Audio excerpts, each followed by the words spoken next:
Welcome to the Deep Dive by Outlier, where we uncover the market's hidden trends and give you the edge you need. Head on over to ovtlyr.com right now to save time, make money, and start winning with less risk today. Now let's jump right in.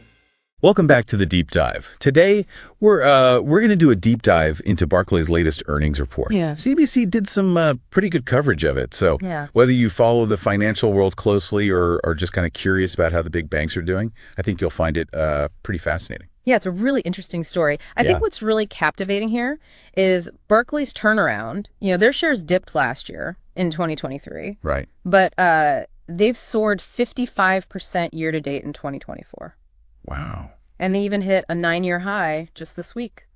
That's a pretty big comeback. Yeah. So what's behind this impressive performance? Well, their Q3 earnings just blew past expectation, jumping 23% year on year, hitting 1.6 billion pounds or about $2 billion US. Yeah. Investors were definitely pleased, pushing shares up over 5% at one point. So big profits, happy investors. What's the strategy behind this success? So earlier this year, Barclays announced a strategic shift. They're focusing more on domestic lending, that's stability, and less on the sometimes unpredictable world of investment banking. Okay. They're really doubling down on their UK presence, even acquiring Tesco Bank to bolster their retail banking. That's a pretty bold move. Did it pay off? It absolutely did. Their UK domestic banking income is up 4%, and they've increased their annual forecast for UK retail net interest income to a healthy £6.5 billion. So the UK focus is definitely working, but what about their investment banking arm? Did they completely abandon it? Not at all. While their focus has shifted, they still saw a 6% income increase in investment banking. Wow. Demonstrating a pretty balanced performance. That's impressive. It's like they're firing on all cylinders. But with all this talk about potential interest rate drops, how are they navigating this potentially volatile environment? Yeah, that's a good question. Barclays' CEO actually addressed this directly on CNBC. They have what they call a structural hedge strategy, and it helps them manage those fluctuating interest rates and maintain a smoother income flow. Okay, structural hedge. Can you break that down for us? Sure. Imagine it like this. Interest rates are like the tide rising and falling. Barclays has built a special boat that stays stable no matter what the water level does. Okay. That boat allows them to keep earning money consistently, even when the financial seas get rough. That's their structural hedge in action. Ah, I see. That's a great analogy. So they're prepared for whatever comes their way, which probably gives investors a lot of confidence. Exactly. And this proactive approach actually reflects a wider trend we're seeing in the banking industry. Okay. Banks are restructuring, streamlining, preparing for those potential interest rate dips. HSBC, for example, recently consolidated into 4 business units, likely for similar reasons. It sounds like everyone's battening down the hatches, preparing for a potential storm. You can say that. And analysts seem to approve of Barclays' approach.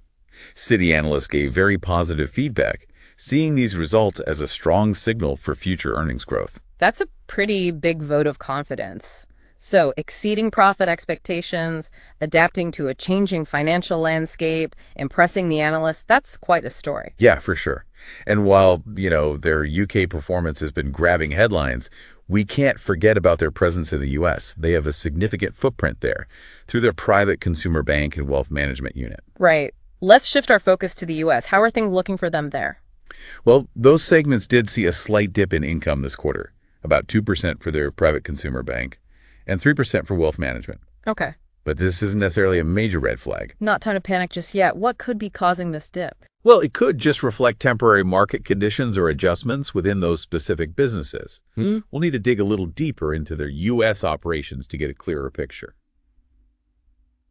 This has been quite a deep dive. But like any good deep dive, the exploration doesn't end here. Right. There's always something more to learn, more to discover. And that's part of what makes it so exciting. Yeah. The financial world is constantly evolving. Yeah, always changing. Always presenting new opportunities for learning. And we hope this deep dive has sparked your curiosity and maybe inspired you to keep exploring the financial world. Whether you're a seasoned investor or just starting out, there's always something new to learn. Absolutely. And remember, knowledge is power. The more you know about finance, the better decisions you can make, and the closer you'll be to reaching your financial goals. So keep asking those questions, keep challenging assumptions, and keep diving deep. And on that note, we've come to the end of our deep dive into Barclays Q3 2024 earnings. We hope you enjoyed the journey. Until next time, keep exploring, keep learning. And remember, The world is full of fascinating stories waiting to be uncovered.